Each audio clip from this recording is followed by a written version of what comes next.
Hello guys, Radhe Radhe. आज के इस वीडियो पे हम लोग कवर करने वाले हैं हमारा 8th phylum of non Chordata जो कि मलस्का होता है।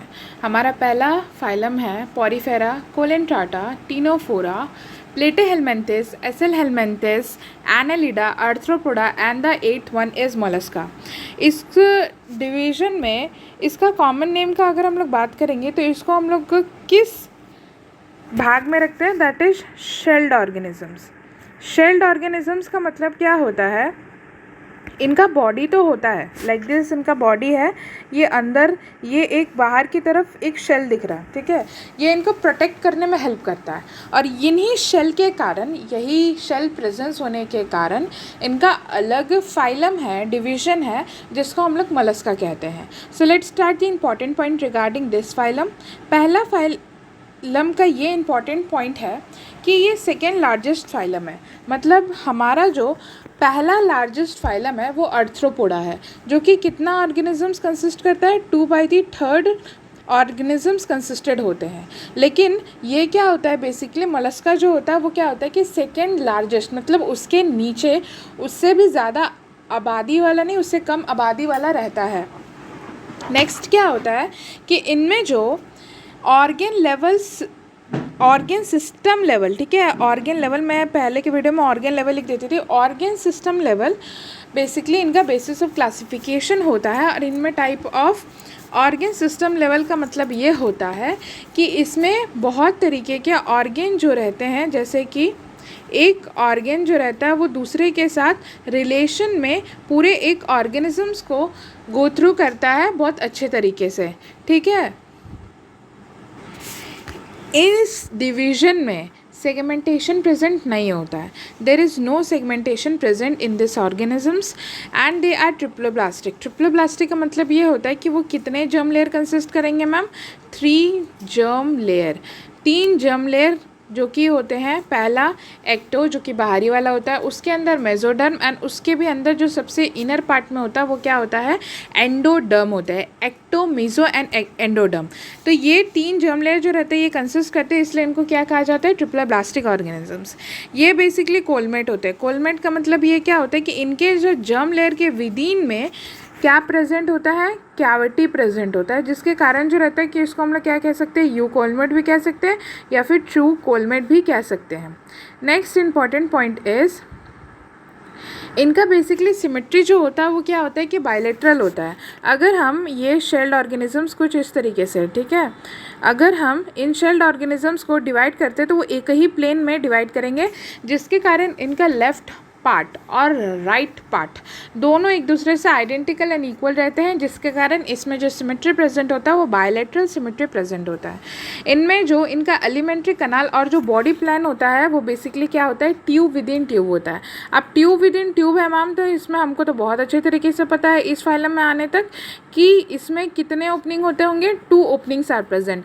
पहला ओपनिंग जो रहता है वो इंजेक्शन के लिए रहता है और जो लास्टली ओपनिंग होता है वो एक्सक्रीशन के लिए होता है। इसमें वेल डेवलप्ड डाइजेस्टिव सिस्टम रहता है और वेल डेवलप्ड डाइजेशन परफॉर्म होता है। इनमें एक कंप्लीट एलिमेंट्री कनाल भी प्रेजेंट होता है। तो इस तरीके से भी क्वेश्चन स्टेटमेंट पूछ सकता है कि the Mollusca kingdom Mollusca consist of a well developed elementary kanal, so it is true. अगर उसमें ट्यूब विद इन ट्यूब नहीं दिया रहेगा तो इनका जो हैबिटेट होता है वो बेसिकली क्या होता है, एक्वेटिक होते हैं। अब एक्वेटिक जो रहता है वो कहाँ प्रेजेंट रहता है, मरीन में प्रेजेंट रहता है, फ्रेश वाटर में प्रेजेंट रहता है, और भी ये एक जगह प्रेजेंट रहता है, that is they are present terrestrially, ठीक है। ये टेरेस्ट्रियल बॉडी पे जो रहते हैं वो प्रेजेंट रहते हैं। तो ये 2 जगह के प्रेजेंट रहते हैं, एक्वेटिक एंड टेरेस्ट्रियल में। इनमें क्या होता है कि मैंने पहले ही बताया कि it consist of a shell, ठीक है, जो कि क्या होता है कि कैलकेरियस कैल्शियम कार्बोनेट का शेल बना हुआ रहता है, जो कि इनको बेसिकली प्रोटेक्ट करता है इनके बॉडी को, ठीक है। तो shells are present made up of calcium carbonate and conchiolin protein. इनमें जो शेल, जो ऊपरी भाग में जो बॉडी को प्रोटेक्शन प्रोवाइड करता है वो बेसिकली क्या चीज़ से बना हुआ रहता है, calcium carbonate and conchiolin protein से। नेक्स्ट क्या है कि इनका जो बॉडी डिविजिबल है मैम वो 3 पार्ट में डिविजिबल है, that is head part, vestigial hump part and muscular fit. इनका बॉडी डिविजिबल है इन पार्ट्स में, इनमें सेगमेंटेशन नहीं है। जिस तरीके से सेगमेंटेशन हम लोग आर्थ्रोपोड में देखे थे that there is presence of head, thorax and abdomen, उनका अलग अलग सेगमेंट था, डिवीजन था। इनमें डिवीजन नहीं है, इनका बॉडी ये कंसिस्ट करता है कि ये हेड पार्ट हो गया, फिर ये वेस्टिजियल हम्प हो गया, ये मस्कुलर फीट हो गया, ये इस तरीके से होता है, उनमें कोई अलग तरीके से वेरिएशन नहीं है। तो बेसिकली क्या है कि this is a diagram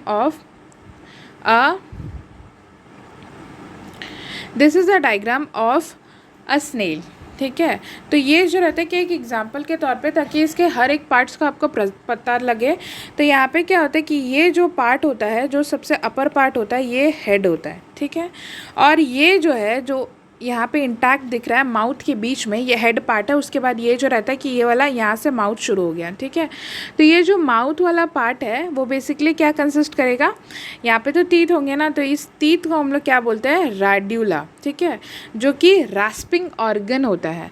rasping organ मतलब क्या होता है कि चीज़ों को कुतरने के लिए और खाने के लिए होता है, इसीलिए इसको क्या किया गया, इनके टीथ को बेसिकली हम लोग क्या कहते हैं, रैडुला। ठीक है, और इनमें जो छोटे छोटे जो रहते हैं कि किसी किसी में एंटीना भी प्रेजेंट रहता है, जो कि क्या चीज़ का काम करते हैं, रिसेप्टर्स का काम करते हैं। ठीक है, जिस तरीके से आर्थ्रोपोड में एंटीना प्रेजेंट है, उसी तरीके से मोलस्का फैमिली भी क्या कंसिस्ट करती है, एंटीना कंसिस्ट करती है। ये जो बेसिकली ये अपर बॉडी पार्ट है, इसी को हम लोग क्या कहते हैं, ये जो रेड वाला पार्ट है ये अपर बॉडी पार्ट है, इसी को हम लोग क्या कहते हैं, विसरल हम्प। ये जो ऊपर है ये मास, उसी को हम लोग क्या कहते हैं, विसरल हम्प। और यहाँ पे क्या प्रेजेंट रहते हैं, विसरल ऑर्गन। ठीक है, अब यहाँ पे होता क्या है कि ये जो ब्लू कलर से जो मार्क्ड है, ये बेसिकली क्या है, इसी को हम लोग क्या कहते हैं, मैंटल, जो कि क्या होता है, शेल होता है, या फिर इसको हम लोग अदर नेम भी देते हैं, दैट इज़ पैलियम। ठीक है, मैंटल या पैलियम जो रहता है, it is the shell only which the mollusca organisms consist of, which is made up of calcium carbonate and conchiolin protein. And basically क्या होता है कि ये जो फेदर लाइक अपीयरेंस दिख रहा है, ये फेदर लाइक अपीयरेंस बेसिकली क्या चीज़ है, ये इसको हम लोग बोलते हैं टिनेडिया। ठीक है, या फिर ये गिल्स। अब गिल्स की बात आती है या टिनेडिया की बात आती है, तो you should always keep in mind कि gill is a respiratory organ of the fishes. मतलब मैम ये गिल जो है वो रेस्पिरेशन का काम करेगा, मतलब टिनेडियम जो है वो भी तो रेस्पिरेशन का ही ना काम करेगा, इसलिए ये फेदर लाइक गिल्स होते हैं। एनसीईआरटी में इसमें मैंशनड है, it consist of feather, they consist of feather like gills या रेस्पिरेटरी ऑर्गन, जिसको हम लोग क्या कहते हैं, टिनेडिया भी कहते हैं। अब यहाँ पे एक पॉइंट आउट करना है, ये जो पार्ट है इसको हम लोग क्या कहते हैं, मस्कुलर फुट। ठीक है, यही जो है वो क्या है, मस्कुलर फुट। तो यहाँ पे 3 डिवीजन प्रेजेंट है। पहला पार्ट जो है ये इनका हेड है, दूसरा पार्ट विसरल हम्प है, और तीसरा पार्ट जो है वो क्या है, मस्कुलर फुट है। ठीक है, तो यहाँ पे नेक्स्ट पॉइंट है टिनेडिया या फिर जो गिल्स हैं, जो कि क्या किस तरीके से अपेयर करते हैं मैम, फेदर लाइक अपेयर करते हैं। ये एनसीईआरटी का डायरेक्ट लाइन है, that they appear as feather like. ये 2 काम करते हैं, रेस्पिरेशन का भी और एक्सक्रीशन का भी।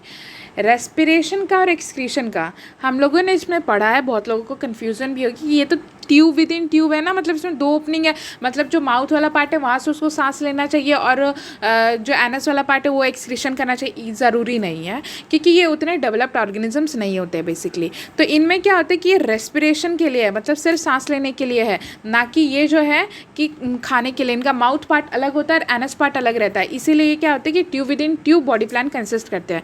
और टिनेडिया या फिर जो गिल्स है वो रेस्पिरेशन और एक्सक्रीशन को मिलकर कंसिस्ट करते हैं। नेक्स्ट ये है कि इनका जो ब्लड होता है वो क्या होता है कि ब्लू कलर का होता है। Their blood is blue due to the presence of a haemocyanin pigment. Haemocyanin pigment basically क्या कंसिस्ट करता है, ब्लू या फिर ये क्या होता है कि ग्रीन कलर का भी किसी किसी में होते हैं। ये बेसिकली कॉपर के प्रेजेंस से क्या होता है कि ब्लू या फिर ग्रीन कलर का ब्लड का कलर शो करता है। इनमें जो नर्वस सिस्टम होता है वो 3 पेयर्ड गैंग्लियन होते हैं, 3 पेयर्ड गैंग्लियन है। तो ये जो रहता है कि 3 एक पेयर जो रहता है वो कहाँ पे प्रेजेंट रहेगा, 1 पेयर जो रहता है वो कहाँ पे प्रेजेंट रहेगा, हेड पे प्रेजेंट रहेगा। फिर दूसरा वाला मतलब जो जो इनका पार्ट है ना, 3 मेन पार्ट्स है ना, जिनमें इनका जो बॉडी डिविजिबल है उसी में ही प्रेजेंट रहता है। एक पेयर जो रहता है वो किस में रहता है, हम्प में रहता है, और दूसरा पार्ट जो है वो किस में रहेगा ma'am, that is present in the muscular foot. ठीक है, तो इनमें 3 पेयर ऑफ गैंग्लियन होते हैं। इनमें क्या होता है, बेसिकली सेक्सुअल रिप्रोडक्शन होता है, और ये जो रहते हैं वो क्या होता है कि ओवीपोरस होता है। ठीक है, ओवीपोरस मतलब ये होता है कि ये बेसिकली क्या कंसिस्टेड होंगे, एग लेइंग होते हैं। ये बेबी को बर्थ नहीं देते, ये एग को ले करते हैं, जिसके कारण इनका फर्टिलाइजेशन होता है। या तो इंटरनल फर्टिलाइजेशन होता है या तो एक्सटर्नल फर्टिलाइजेशन होता है। इनमें इंटरनल फर्टिलाइजेशन या एक्सटर्नल फर्टिलाइजेशन मतलब कि या तो फीमेल बॉडी के अंदर डेवलप करेगा या फिर वो क्या होंगे कि एक्सटर्नली डेवलप करते हैं। इनका जो डेवलपमेंट है, ये बेसिक पॉइंट इंपॉर्टेंट है, इनका जो डेवलपमेंट है वो बेसिकली क्या होता है कि इनडायरेक्ट डेवलपमेंट होता है। ठीक है, इनमें जो लार्वल स्टेज है वो क्या होता है कि प्रेजेंट होगा, लार्वल स्टेजेस प्रेजेंट रहता है, जिसके कारण ये क्या शो करते हैं, इनडायरेक्ट डेवलपमेंट शो करते हैं। नेक्स्ट इट्स एग्जाम्पल्स आर पाइला का कॉमन नेम जो है वो क्या है, एप्पल स्नेल है। पिंकाटा जिसको हम लोग पियल ऑयस्टर बोलते हैं, जो ये इस तरीके से समथिंग लाइक होता है, इनका कवरिंग ये इस तरीके का भी नहीं होता, मतलब ऐसे रहता है और ये ऐसे करके ऐसे कवरिंग रहता है, यहाँ से ऐसे डिविजुअल है। यहाँ पे मोतियाँ जो प्रेजेंट होती हैं ना, जिनसे हम लोगों को पियल मिलते हैं, उन्हीं को क्या कहते हैं, पिंकाटा कहते हैं, जो कि बेसिकली क्या होता है कि पियल ऑयस्टर होते हैं। सेपिया जो रहता है वो उसका कॉमन नाम कटल फिश है। लॉलीगो जो है वो क्या होते हैं कि स्क्विड को बोलते हैं। नेक्स्ट इज ऑक्टोपस जो रहता है, ये इसको हम लोग क्या कहते हैं, डेविल फिश बोलते हैं मैम। अब एक चीज़ मैंने बताया था कि जो डेविल फिश है वो क्या कंसिस्टेड रहते हैं, क्लोज्ड सर्कुलेटरी सिस्टम। ठीक है, क्लोज्ड सर्कुलेटरी सिस्टम प्रेजेंट है, तो it is also an exception of Kenda Mollusca. और एप्लाइसिया जो रहता है उसको हम लोग क्या बोलते हैं, सी हेयर। डेंटलम जो रहता है उसको हम लोग क्या बोलते हैं, टस्क सेल। एंड काइटोप्लूरा जो रहता है उसको हम लोग काइटॉन बोलते हैं। ठीक है, तो ये सारे जो एग्जाम्पल्स है उसके कॉमन नेम से भी याद होने चाहिए। This is all for kingdom Mollusca. Thank you.